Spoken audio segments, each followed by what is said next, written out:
Welcome back to another YouTube video. Today we are looking at the character archetypes. If you guys like this type of content, leave a comment down below on any topics you want me to discuss about. But without further ado, let's hop straight into it. The character archetypes describe the attributes of people inside of many different medias, from film, games, stories, culture, to anything related. And also they give them a base outline for them to grow and become relatable to people viewing them. Today we'll be looking into the different character archetypes in games and the history behind them as well. There are three common classes used to capture different roles and playstyles within basically any video game: tank, damage, and support, also known as the Holy Trinity. These can be further broken up into more roles and diverse subclasses, and all dependent on your playstyle or what your team needs. I personally choose to be the damage type of guy. Something about turning your brain off and going all into the enemy to launch a barrage of attacks just feels so satisfying. While also remembering that I can't take damage and need the assistance from the support and tanks. The Holy Trinity is a staple in basically any game, from RPG, shooters, strategies, and a lot more.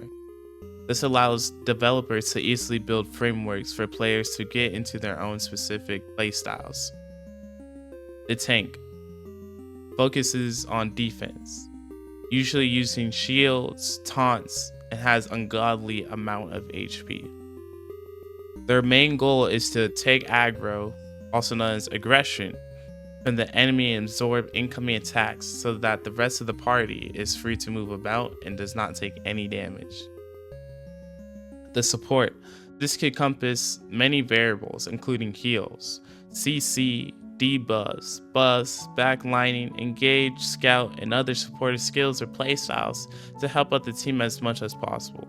Some people see the support and healers to be completely two different roles, giving us not just a Holy Trinity, but now there's four aspects to this character archetype. The healer is supposed to be focused on, well, healing the team and themselves and mainly keeping everyone alive, while the support handles the CC, debuffs, buffs, so the team can effectively move forward. They are the ones that usually keep the team from being poisoned, slow, blinded, and other effects that may hinder the team's efficiency. The damage. Yep, you guessed it. They're the ones doing the damage to the opponent. They're the fighters who leverage their support and takes to find openings to punish the enemies. While the rest of the team are worried about the tanks, the DPS are there to sneak through and wipe out the enemy team. While these seem like the only role, well, you can mix and match, also known as subclasses. For example, a common one seen in many RPGs are the paladins. The paladins, they are able to heal themselves, have a lot of health, but can also deal a lot of damage. This class has a hint of everything in it. Usually considered a holy class, being able to use holy magic while still being the sword and shield of the group. And there's more subclasses that fall under one certain category. For example, the thief. A more specific playstyle like sneaking around, stealing gold, intel, also having effects like poison, bleeding, and other underhanded tricks.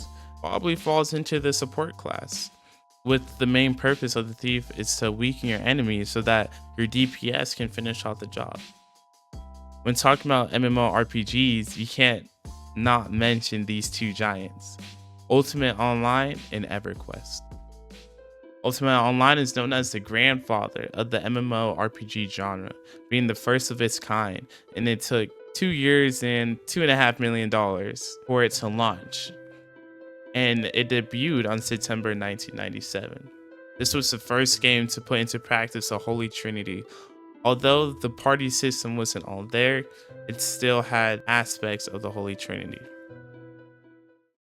Now, the game that refined the genre was EverQuest. This game took it to the next level. And by the way, I have never played this game before, but from the sources I gathered, it was such an influential game, and that is an understatement. From having a full group of players to do boss raids or farm mobs, it was the social aspect that took the genre to a new level. And with its evolution, the Holy Trinity was a big aspect. But what made the Holy Trinity so huge? How come we see not just in MMORPGs, but shooters, strategy, roguelites, and more? Well, some of that can be accredited towards WoW. Yes, you heard me correctly, WoW, or World of Warcraft. This was my uncle's favorite game, and the game that basically commercialized the Holy Trinity. To go even further, it put MMORPG into the mainstream games. And while WoW was such a giant and staple of this community, other game developers and I guess other genres of the game took this Holy Trinity to the next level. Games like Overwatch, with the aspects of having your healer, your tank, and your DPS, from Rainbow Six, from your entry fragger, your IGL, and your support. Same with Valorant. Different roguelites have different characters you can play that have a better outlook on one more aspect than the other. And even more games have adopted the Holy Trinity: tank, DPS, and support. Today, there's an argument for whether or not the Holy Trinity should be in games or should developers get rid of it. The main problem I have with this is the limitations of only being able to go one class and relying mostly on yourself. Modern MMOs are more solo based and require less teamwork, but then you get rid of something that is eccentric to the game, and that's teamwork, that social aspect of the MMORPG. Being able to fill your role to take out some Godzilla-like monster is the fun and thrilling part. When your tank is in the heat of battle taking damage, your healer giving out direction and callouts while healing the team, and the damage running around the boss room, casting spells or bashing through the enemy. People see this as the whole point of MMOs. To run through a dungeon with your friends, beating the ultimate three-headed demon with smaller demons running around ready to fight. The thrill is something else. If I were to be honest, yes, the Holy Trinity is good for building a role-playing game, but flexibility in the way people play should not be confined. In our last video, people play games to play, and if someone wants to be the ultimate boss player with health through the roof, damage unparalleled, self-healing, and other support skills, then that's fun for them. Why can't they do that? There's no reason to limit people's ability to play while still being in the confines of the game's mechanic. To end this, all games are meant to be played by the gamer and not the other way around. Game developers don't make games to control people. They want people's imagination to run wild. That's why there's so many subclasses or mix and matching of two different classes, or one person being able to fill in the role of an entire team.